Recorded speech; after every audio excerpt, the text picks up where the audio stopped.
everybody, Emily here. So it's been a while since I posted a video, and that's because we've been real hard at work on our snowmobiles in our garage. So I kind of wanted to give you guys a trail riding and race season update on what's been going on with my sleds. So first of all, last January I posted a video of Joel and I test driving a Sno Pro 500. So Joel did a lot of research on looking for a trail sled for me and wanted to make sure that, knowing that I wanted to stick with an Arctic Cat, and based on my size, my riding ability, trying to get a little bit more powerful sled, we decided to start kind of looking at the prices of what the Sno Pros were going for. And through the summer, we kept watching, and a couple months ago, we found a pretty good deal up in Luxembourg, Wisconsin, which is actually where our last race is of our race season. And we ended up purchasing a 2010 Sno Pro 500. It was a high school senior that was selling it, so he wanted to kind of upgrade to a little bit more powerful sled. So he decided to sell this one. In very good condition, actually. It's got about 3,400 miles on it. Some of the things that we've decided to do to it, the Sno Pro had the original stock windshield on it. So because I get cold easy, we decided to go with a higher windshield. So that's really going to help break that wind off, and I shouldn't have to wear the hand guards on the handlebars because of that. They still have the stock track on this sled, and since all of us ride studded tracks for trail, the track that came on here was only a 1-ply track. So we ended up purchasing a 2-ply track. It's got a 1-inch lug, and we decided to go with 1.075-inch studs. So this one's not going to rip through as easy. One of the things kind of up front that we're going to be doing is actually put on by the previous owner.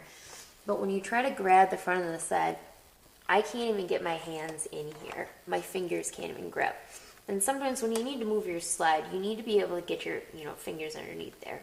So we've already purchased a new bumper in white that's going to go in there. That's going to, you actually be able to get your fingers in there in case you need to move the sled that way. Right here on the sides, these tow hooks, Joel found a forum at all Arctic Cat. And they actually have a whole section just on the Sno Pros. And what this is going to allow me to do on the trails is if I have my foot in the footwell and I need to lean way to the outside, I can actually take my foot out of the hook well, and my boot will actually hook right into here so that I can lean further over. So it was actually a really nice addition that the Sno Pro has because of this plate here. You're able to mount these tow hooks. Back here, the original owner already had an extra like travel bag in the back, but we wanted to have at least a little bit more room for me, just because I'm a girl and I usually carry a purse with me. I need a little bit more room for that. When I go on the trails, I carry just a real small one. But this is also going to allow us to carry oil, carry an extra belt just in case you blow a belt on the trails. And due to the fact that I do have narcolepsy and I do have to take medications at certain times, I'll be able to carry my meds. I'll be able to carry a water bottle with, so that kind of takes that out of the equation. And the nice thing about this saddlebag is that the way it clips on, you can easily unclip it and take it right off. So that was a really nice addition that Joel also found for this sled. We decided to right away, based on kind of what Joel has seen during his trail riding, there's few modifications that we're doing with the rear suspension. These don't have the back wheels. It's actually called a fourth wheel kit, and you can see on the skid here. So with the rear suspension out right now, we've done a few different things. Years ago, Joel riding along with his dad, Joel had his F5 at the time, and his dad had his F6. And while he was riding along, Joel noticed a couple times that he felt that his track kind of wanted to literally, it was almost catching, like sliding. And couldn't figure it out until he really kind of looked at both the sleds and realized that his F5 didn't have these back wheels. So what he ended up doing is he took the, he found a place that sells, it's basically called a fourth wheel kit. So these two wheels here now will keep the track in place so that it won't slide back and forth. So it's going to give it a lot more stability. Then up front, the existing wheel here is staying, and we're actually going to be adding a second smaller front wheel. And what Joel had noticed is that my high facts were actually wearing really bad. So by putting that second front wheel on, it's really going to take a lot of that pressure off of the high facts so that they won't wear as fast. Back over on the sled,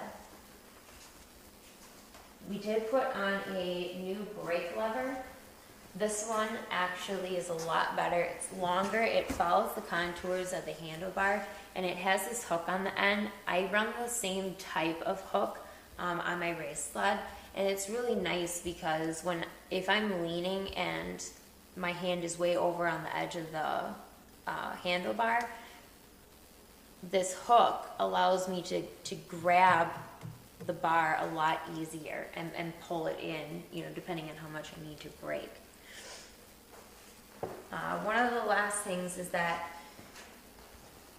one thing that Joel also noticed when he was riding that really benefited him on his F6, and we're going to do it right away to this, is we ended up sending in both of the ski shocks and the shocks out of the suspension to Vet Brothers, and we're going to get them rebuilt using their Ride Tech Stage 2 kit. That's really going to give me a lot better stability, cornering, handling overall, and it's also going to give, you're going to get less kickback over bumps. One of the things Joel read about, kind of looking at the sled and kind of gathering a lot of information, is that people were really complaining that going over bumps, it was almost like your sled was trying to buck you off.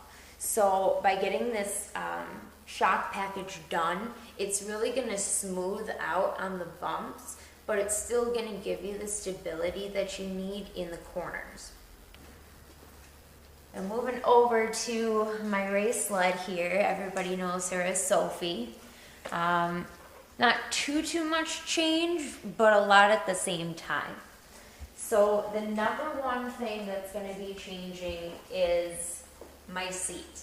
So this is what the new vinyl is going to look like for my seat. This is actually genuine Arctic Cat leopard print vinyl that they used to have on the LT Gray and the Panther. And a guy got a hold of the printing wheel, and he actually still prints and sells this vinyl. So for me, being as short as I am, what we're going to end up doing is taking the original seat here, and we're going to be taking it to an upholstery place near us, and getting it shortened and contouring the sides so that the seat's a lot more narrow, which is going to allow me to lean over a lot further. So when the guys are leaning on their sleds, they can pretty much get their whole butts off their seat. Me, I can get about half a butt cheek.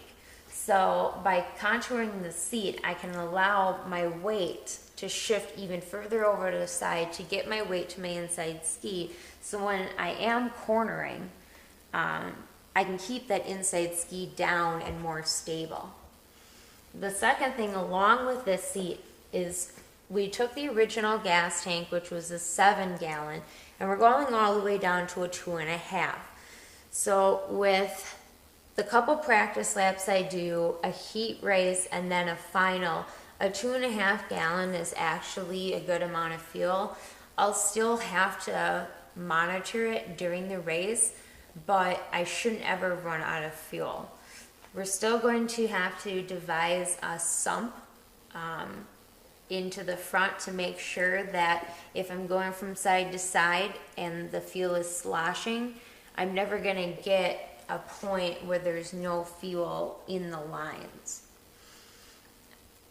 Up here, I usually run gauntlets when I race.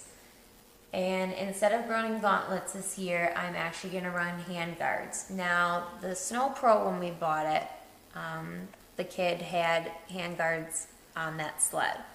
Joel purchased new hand guards for his trail sled, but they didn't fit.